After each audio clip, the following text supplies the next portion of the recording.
Siamo qui con Brent Buchanan, fondatore e presidente di Cygnal. Mr. Buchanan, thank you very much. It's a pleasure to have you here with us today. Hey, great to be here. So, as we're doing with all your colleagues, with all the American pollsters that we interviewed in the past few weeks, let's start from a couple of months back. Well, more than a couple, actually. Let's talk about the Republican primaries. So, despite Donald Trump's easy win in the Republican nomination process, Nikki Haley's secured over 10% of votes in many states, even after her withdrawal on March 6, later endorsing Trump.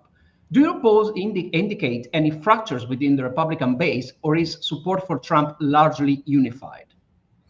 I would definitely say support for President Trump is unified because we're doing tracking in several of the key states.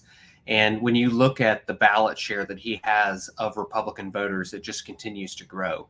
And I think this speaks to the fact that when in our system where you have these primaries, the disaffected Republican voter who really doesn't like Donald Trump personally, there's no risk for that voter to select somebody like Nikki Haley.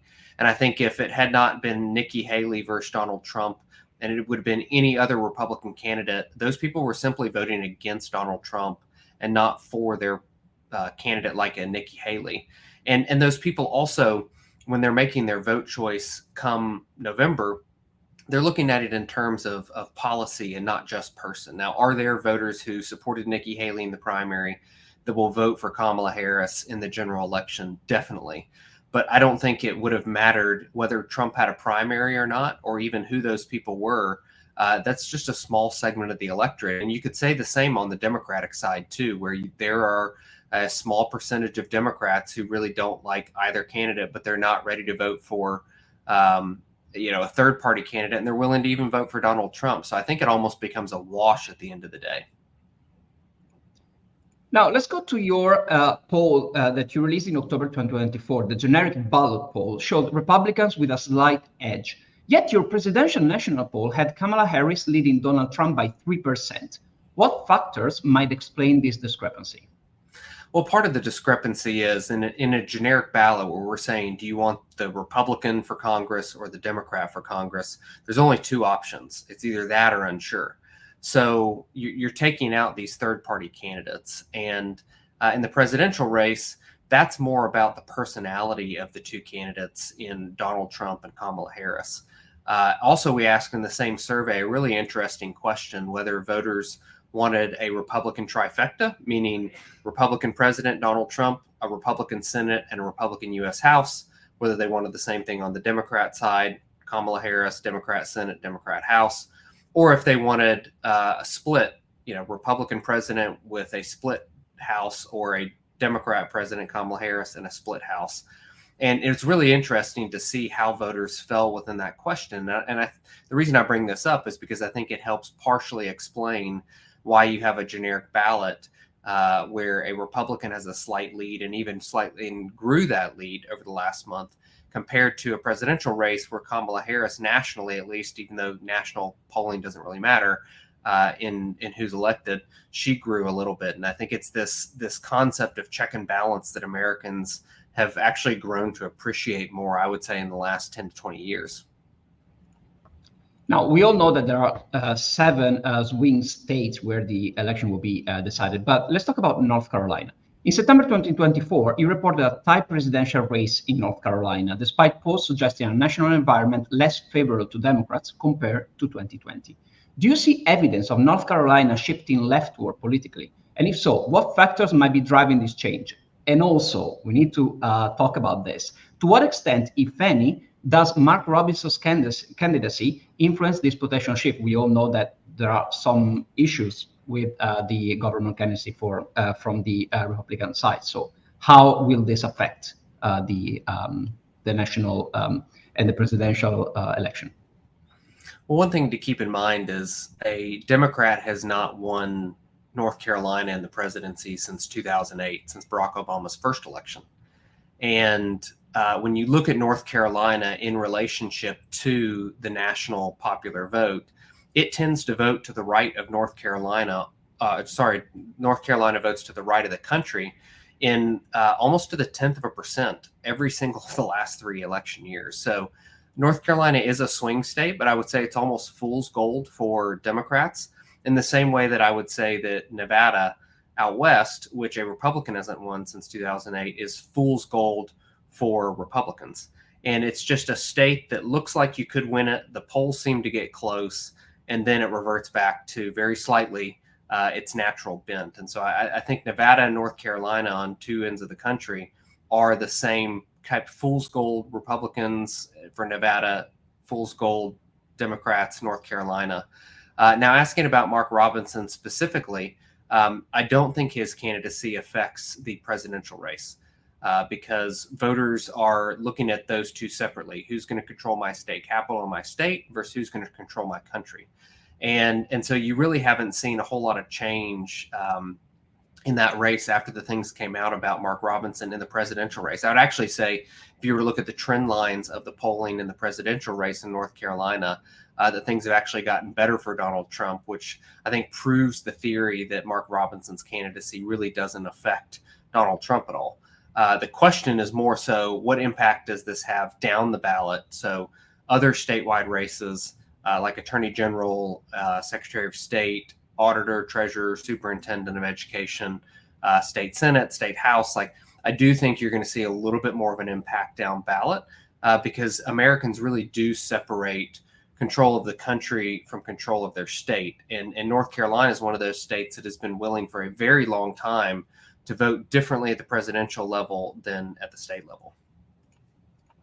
Let me add a question here.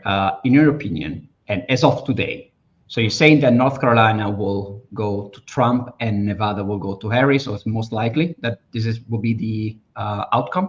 Yep. Okay, good. Thank you very much for that. So I have another question, and this is about the Democrat side. In a scenario where Democrats lose the election, do you believe a different presidential candidate or vice presidential pick, such as Shapiro instead of Walz, could have altered the outcome? Or would the Democrats have faced significant challenges regardless of their tickets?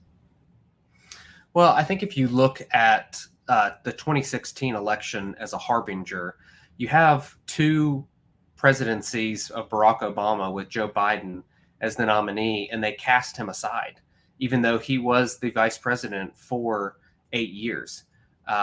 And I think that shows you a lot of what the Democrats feel about folks who are not maybe fitting their mold of what they're wanting for the future, or the power structure that exists within and the power struggles that exist within the Democratic Party. So I think if Democrats lose, that it's pretty unlikely that Tim Walz comes back on the national stage in any form or fashion. Interestingly, we fielded a survey of the 2 most pivotal counties in Pennsylvania, Erie County and Northampton County, that both slightly voted for Donald Trump in 2016 and slightly voted for Joe Biden in 2020. And the margins basically matched what happened statewide. And right now we have Donald Trump up by 1 in those 2 counties as of about 2 weeks ago. We asked a hypothetical question of, if the ticket was Kamala Harris and Josh Shapiro, how would you vote? And that ticket would actually be up in those counties by 1. And so when you think about, okay, the U.S. electoral college system and what states really matter, Pennsylvania, as we're starting to see, is one of the most important states in the country to win. And, I think you are going to see a Josh Shapiro rise up. The only thing that would keep him down would be the anti-Semitism that kept him off of the ticket in the first place, because the Democratic Party is definitely moving farther left than the Republican Party is moving further right. But if we're going to cast the net a little bit broader, I would say that the bench available to the Democratic Party is much more in the governor's mansions and the offices than it is in Congress right now. So if you want to look at if Kamala Harris is not president for the next 4 years because she loses to Donald Trump, then where is the next crop of Democratic potential presidential candidates going to come from? And I would say it's going to come from state capitals, from governor's offices. So now let's talk about Trump. Do your polls show a greater strength of Trump among young minority voters, for example, Black and Hispanics, than in 2020? And if so, how do you explain this trend? It is definitely the younger voters of color that are showing more interest in Donald Trump. And if you want to dig even deeper, it's young males that are really showing more interest in Donald Trump this time than in past elections. But they're also the same voter groups that have been moving towards Republicans in general. If you think about who is the modern Republican Party, it is much more a working class party and not so much a higher educated white party like it was 20 years ago. Many of those voters have moved to the Democratic Party, and the Republican and Democrat parties have basically swapped their bases over the last couple decades. So the fact that you see these working class younger males of color coming into the Republican Party is really, in my mind, just more of the realignment, and it's happening slower than white working class voters move to the Republican Party over the Trump era. And there was a poll that came out of 1,900 Latino Hispanic voters in the country. And when you looked at those who had the most favorable opinion of Donald Trump, it was younger Hispanics. It was Hispanics who are second and third generation here instead of first generation. And so it's very interesting to see this realignment that's happening. And I think to just call out that it's only recently, as of the Trump era, or even just this particular election, kind of misses out on that broader picture of realignment that we're seeing. Now, let me say something. We say all the time when we are doing the interview with the pollsters, the polls take a picture of the present. They do not predict the future. Now, having that said, last year, you said that you were pretty sure that Trump would have won the presidential election this year. But, and I know this is a tricky question, if the election were to be held today, who do you think will win the presidential election and why? I still think it's Donald Trump, but maybe through a different path. When I made the prediction last year, it was Trump versus Biden, which were two very known quantities. And when the Democrats took their elected candidate off the ballot and put an unelected candidate on in Kamala Harris, then it really changed up the race.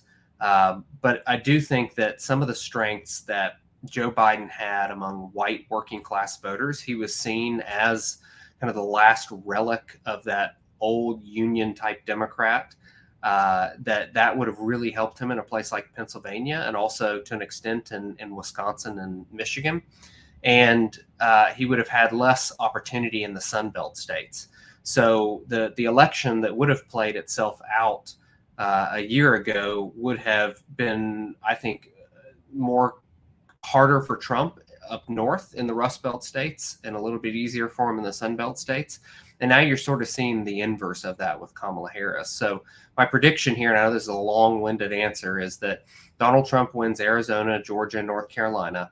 And then he only has to win one of the northern Rust Belt states. And I think as of today, that state he actually has the better chance in is Michigan, as opposed to Pennsylvania. Michigan over Wisconsin? Well, Wisconsin is a tough state. It has the worst voter file in the country. And I know a European audience probably can't appreciate this, but we have access to so much data in the U.S. in our elections because the voter files are public information, and then you can take that public information and match it up to commercial data because we don't have GDPR here. And when you look at all the states, Wisconsin is one of the absolute worst to work with. So it actually makes polling it a bit challenging. There's also been some changes within kind of the Milwaukee and Madison areas of Wisconsin that have trended harder away from Republicans. And the rural areas of Wisconsin don't perform as well for Republican candidates as the rural areas of Michigan and even Pennsylvania do. So I could also see a scenario where he wins Wisconsin, but I think it would be as likely that he wins Wisconsin and Michigan as opposed to just one of those. Mr. Buchanan, thank you very much for being with us. It was a real pleasure. Hey, thank you. Great to be back.